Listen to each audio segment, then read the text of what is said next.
Kirtie Algoe heeft op 15 februari op uitnodiging van het Lalarook Museum als onderdeel van de Nationale Stichting Hindoestaanse Immigratie een lezing gehouden over de interreligieuze samenwerking in Suriname, Guyana en Trinidad.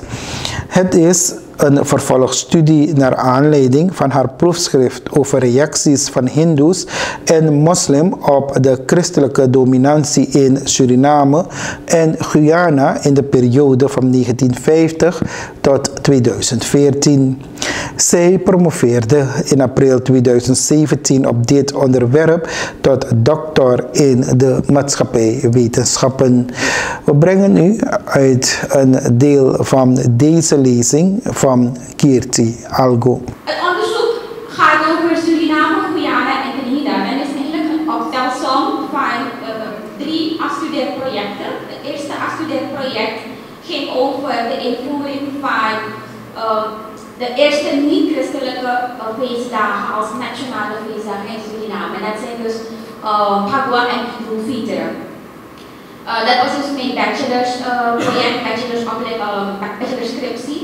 En het tweede project betrof mijn masterstudie naar institutionele ontwikkeling van het christendom, hindoeïsme en islam in Suriname en Trinidad.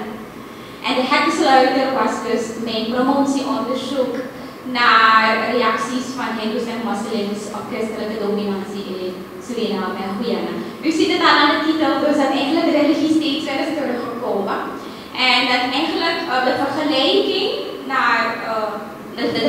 met andere landen ook is uitgebreid.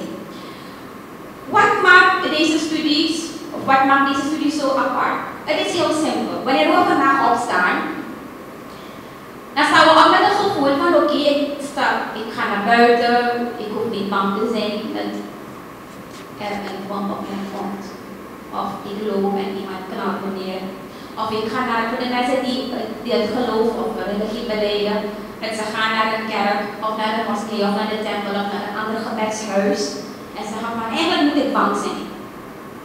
Nou, voor ons is het als bijna vanzelfsprekend dat wij die ruimte hebben om het geloof, om de religie te beleiden.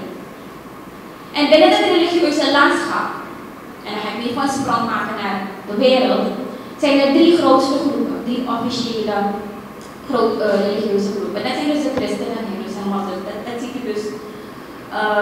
Dit is een telling volgens de laatste publicatie van Pew Research Center, een van de leidende instituten op het gebied van religieus onderzoek.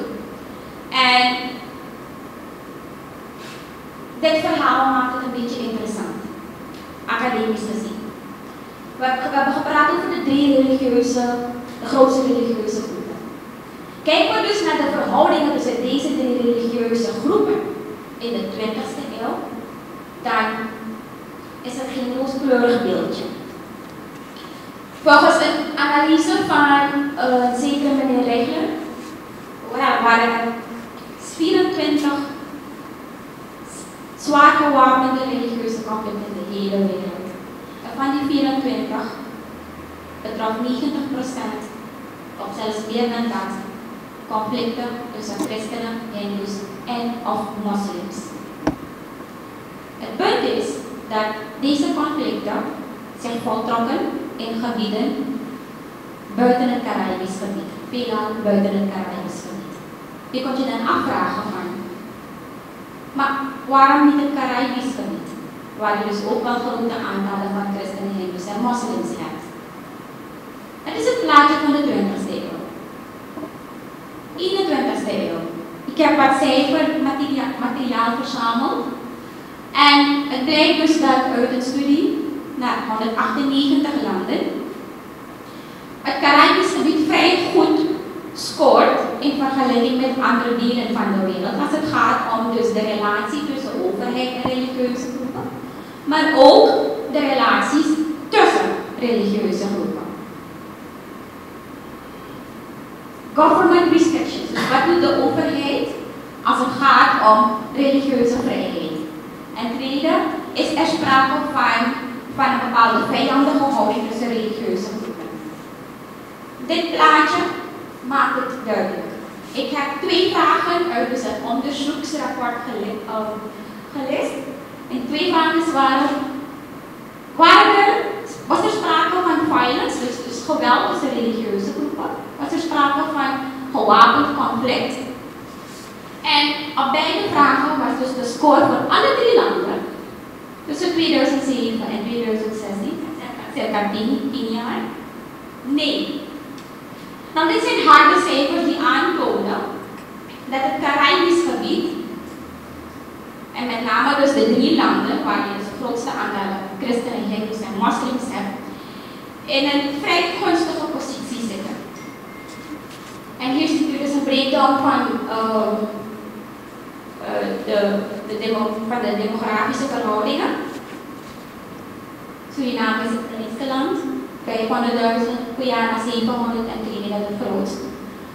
En u ziet dus dat Guyana het grootste relatieve aantal christenen heeft. In alle 3 landen zijn christenen de grootste groep, procentueel gezien, gevolgd dus door de hindoes en daarna dus de moslims.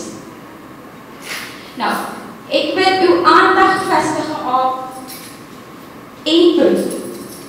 En dat is dus dat in die hele wereld, waar je dus in het Suriname veel jugu-jugu hebt, jugu-jugu die gepaard gaat met wapengeweld, het Caribisch gebied relatief harmonieus is.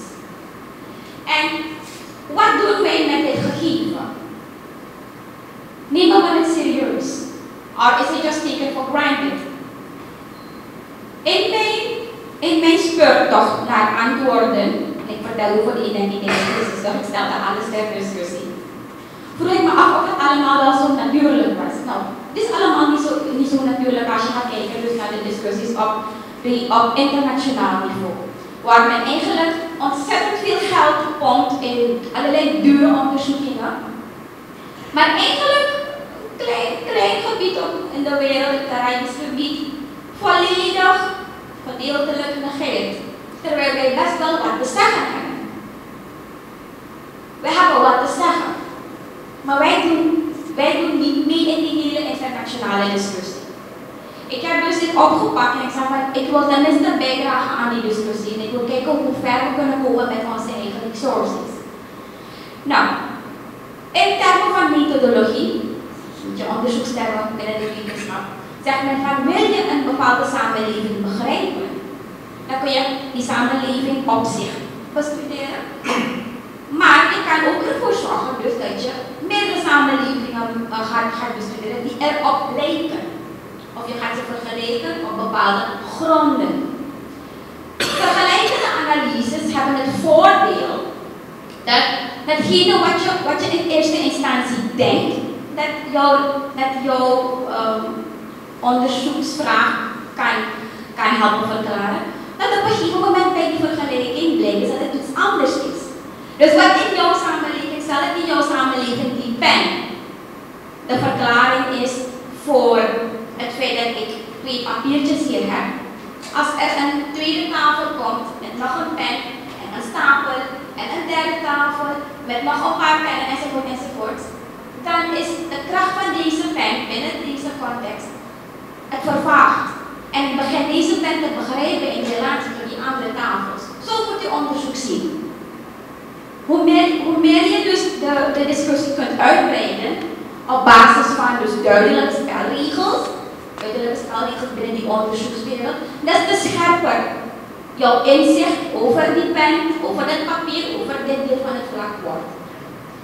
En zo heb ik het dus aangepakt. Ik heb in eerste instantie dus Suriname en Guyana meegenomen, omdat dus het onderwerp interreligieuze samenwerking in beide landen in mijn proefschrift het sterkst zijn onderzocht. En het onderdeel van interreligieuze samenwerking in Trinidad, daar ben ik dus nu mee bezig. En dat legt tegelijkertijd een beperking op, omdat ik dus niet verregaande conclusies kan trekken. Ik kan u dus inzicht geven in de voorlopige resultaten. Wanneer ik praat over interreligieuze samenwerking, dan richt ik mijn aandacht op één specifiek orgaan. En dat is dus de Nationale Organisatie voor Interreligieuze Samenwerking. In Suriname is dat dus de IRIS, Interreligieuze Raad in Suriname. In Guyana is dat de IAO, Interreligious Organization of Guyana. En in Trinidad is dat ook de IAO, de Interreligious Organization of Trinidad. Als we kijken dus naar Suriname, dan zien we dus dat de IRIS is opgericht in 1989. En ik zal me concentreren dus op de rol van de grootste religieuze groepen, namelijk dus de christenen, hindoes en moslims. En wat blijkt dus bij die oprichting van de IRIS? Het allemaal een initiatief was van religieuze organisaties, leiders van religieuze organisaties, grootste religieuze organisaties, om te onderhandelen met een televisiemedium voor zendtijd. Het was een initiatief om na te gaan hoe men eigenlijk zendtijd kan reguleren, om op die manier de zichtbaarheid, de betrokkenheid, de exposure, maar ook dus de dialoog tussen die drie groepen te bevorderen. En dat gebeurde dus in de jaren 80. Het is veilig om te zeggen dus dat het religieus leiderschap een rol heeft gespeeld. Maar om te zeggen dus dat het volledig los staat van die nationale context, is naïef. De oprichting van de IRIS gebeurde eigenlijk in een situatie waarbij Suriname verkeerde in een periode van militaire dictatuur. En u snapt wat er gebeurt in zo'n periode. Een heleboel officiële instituten kampen dus met beperkingen en daarmee dus ook het maatschappelijke leven. Dus de rol van de IRIS, ook al is het formeel niet te linken met die nationale context, kan wel daarmee geassocieerd worden. In de IRIS, dus dat is een beetje de background.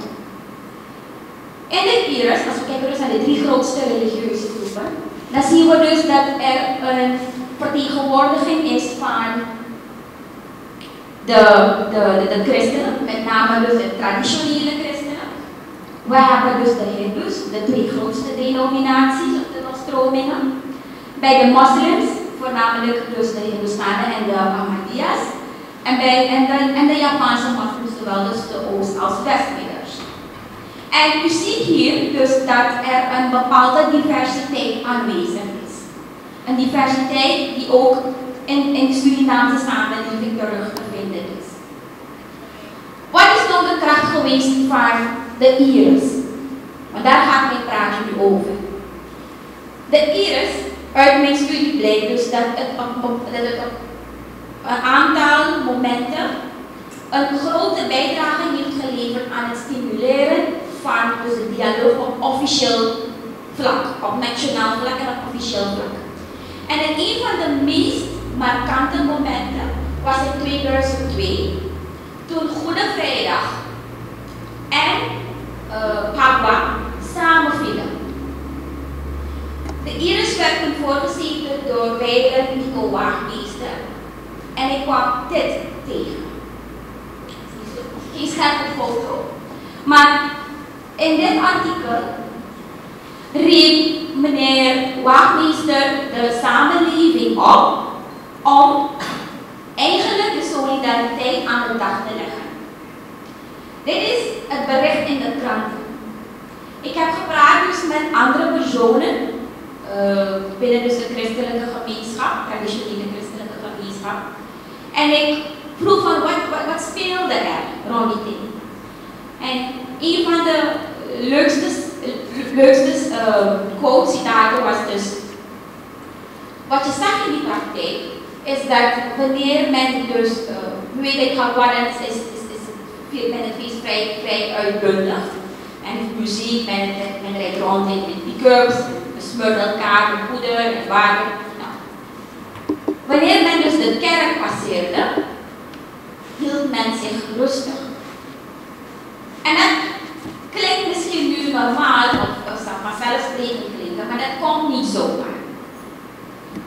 ik kan niet zeggen dat het allemaal te danken is aan dit bericht. Dat kan ik niet bewijzen. Maar wat ik wel kan zeggen is dus dat de iris een rol heeft gespeeld in het stimuleren van die dialoog.